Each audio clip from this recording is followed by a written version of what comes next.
But my end goal is for him to decrease his reactivity levels. That's our main. Oh, but he's not really.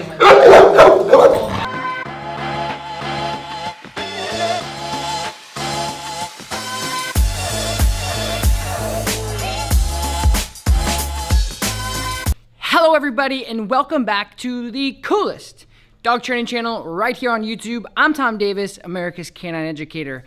Thank you so much for joining me here today. This dog is very, like one of the most reactive dogs I've ever seen in my life. So I got past this dog from one of my other trainers, and today we're gonna work on severe dog reactivity. This dog is going insane, and it completely ignores the owner on every correction she's given him so far. So I'm gonna break it down and try my best to figure out the best way to effectively, efficiently get this dog in a better state of mind.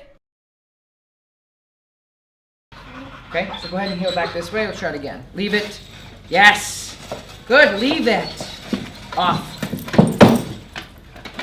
Does that make sense? Yeah, Okay. no. So now what I want to be clear on what I'm doing is walk again. Yes, buddy. Good, now walk again. Up. So stop for a second. So this jumping is something I wouldn't, so tell your husband or your boyfriend or whatever, I wouldn't do this because it's a dangerous place for you guys to be. Okay. Because he's in your face and he's reacting. So he could come up here, all of a sudden get really ticked off and grab your face out of frustration. Okay. Like he did with you. Yeah. Right? Because you become this wall, this barrier. And if he's here, doesn't make it a safe place for him. Yeah, it's not good. Yeah, makes sense. Good. So I would strongly recommend to give him love and affection any other way than this. Okay? Because the reason why that is if you guys want to do that, that's fine, but you have to understand that the dog is an animal and he's not going to say, Mom and Dad likes this, everyone else doesn't. Yeah. He's going to say, this is how the I was. same for everyone. Yeah. It's just like when we teach manners, right? Yeah, Please, thank you, exactly. So they're gonna do that. What do you say? And he's gonna go, well, this is what I do. I jump up and I get excited. Yeah. Right? So I would try to step away from this as much as possible. Completely agree. Okay. All right, stop for a second. Leave it. Off. He's normally not this jumpy though. Well, he's outletting the reactivity he would normally have into something else that's exciting for him. Okay. So that's why. So he's basically unplugging the going crazy reactivity and plugging it in somewhere else, which is the jumping. Okay. You know what I mean? So it's a stimulation. So I'm going to heel him a couple different times. I want you to leave it. Heel. Good. Good boy. Sit. Off. Sit. Yes. So clarity. That was very clear. But I didn't correct him at all. I walked him through it. I gave him an opportunity to comply, which is important. Because what you were doing is, you were doing probably what you felt was natural, which is strong dog trying to kill. You were trying to punish as hard as you could, as fast as you could. Not terrible.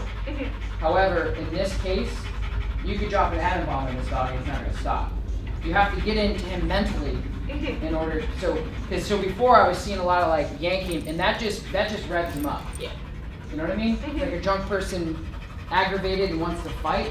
Yeah. If you push and smack and try to get him out of it, that's what MMA fighters and wrestlers do before they go fight. Yeah. They smack each other in the face. Sit. Good man. Go ahead and walk behind me. Leave it. No correction. So it's a taught behavior. Very good. Okay, great. That's a taught behavior. So I'm not relying on the equipment to ultimately get the result I want. I'm using the equipment to teach the behaviors I like and what I don't like. And I'm using a system called operant conditioning. Okay, does that make sense? Yeah. Is this good? Yeah. Okay, cool. I'm loving this. Like, Okay. I'm so excited, right? Cool. Take him and just bring him outside and give him like 3 minutes to chill out. Break. You ready, buddy? Ready to go outside? Off.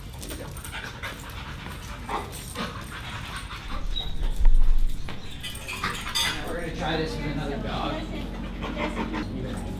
This is gonna be the big test, for sure. All right, Dad, go ahead. Yes. Good.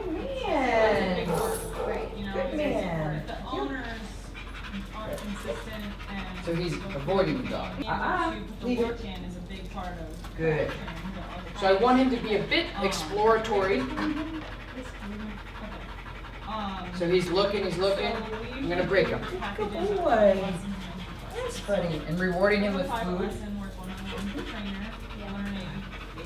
Good man. Sit. Leave it. Go ahead and walk that way, Zach. And just, when you get over to the, leave it. So now I'm using the remote collar on a lower level. Break.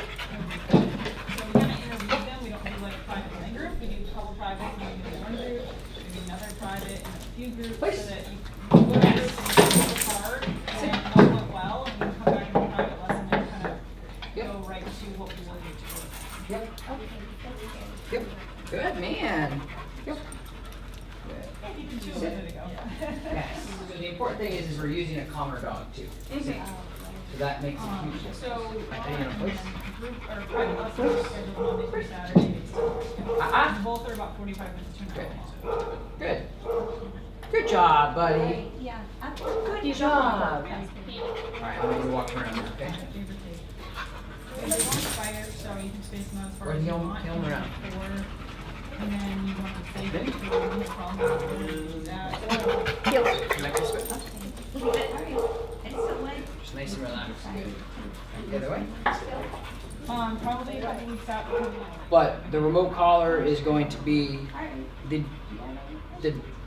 that's what's helped him get over that hump faster. Because the correction, avoidance, that didn't work until we introduced the remote collar and gave him a different type of aversive correction. And then and that's why I like using the remote collar for behavioral cases like this. Because a lot of times, if you get a really ticked off dog that's going after through frustration and stimulation, if you correct them physically and you punch them, basically, they can redirect on you and it makes things worse.